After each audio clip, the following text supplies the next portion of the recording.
అభివృద్ధి గురించి మీరు పెద్దగా ఇబ్బంది పడాల్సిన పని లేదు, కానీ ఎమ్మెల్యే గారి గౌరవం ఉండాలి. మీరు 20 డివిజన్లు 20 వార్డులు గెలిపిస్తే ఆమె గారు మమ్మల్ని ముఖ్యమంత్రిని ఒత్తిడి తీసుకొచ్చి మీరు మిగిలిన పనులు చేసుకునే అవకాశం ఉంటుంది. గ్రామాల వారీగా సామూహికంగా చేసే పనులన్నీ పూర్తయిపోయినాయి. వ్యక్తిగతంగా పేదలు ఉంటారు, మధ్యతరగతి ఉంటారు, రైతులు ఉంటారు, మహిళలు ఉంటారు, వాళ్ళు చేసే పనులే మిగిలిపోతాయి. అవి కూడా రేవంత్ రెడ్డి గారు ఈ 2 సంవత్సరాల్లోనే 10 సంవత్సరాలు కార్డు లేకపోతే రేషన్ కార్డులు అంగన్వాడికి ఇచ్చాం. అదేవిధంగా ఉచిత కరెంట్ అన్నాం 200 యూనిట్లు, ఇప్పుడు సుమారు 4,000 కోట్లు మీ కరెంటు మీరు రేవంత్ రెడ్డి గారు కడుతున్నారు. అదేవిధంగా 500 రూపాయలకి గ్యాస్ బండ్ అని చెప్పాం.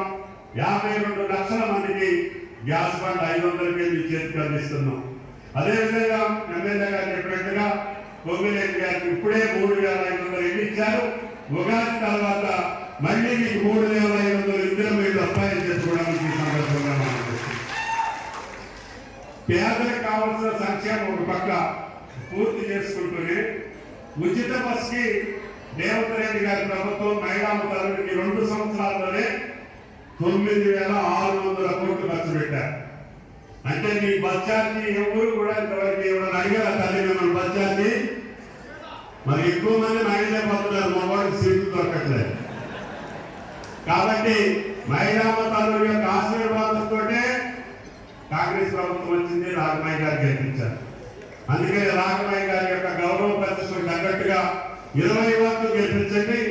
కల్లూరు పట్టణానికి వేదిక మీద ఉన్నటువంటి వార్డు మెంబర్లు అందరూ మీరు ఏం అడిగిందని ఎలక్షన్ అయిపోగానే వార్డుకు 1 కోటి రూపాయలు ఎమ్మెల్యే గారి బాధ్యత. అది ముఖ్యమంత్రి గారికి గెలిపించే బాధ్యత మాది. మహిళలే ఎక్కువ మంది ఉన్నారు, 20 మందిలో సగానికంటే ఎక్కువ మీరే ఉన్నారు చూడండి.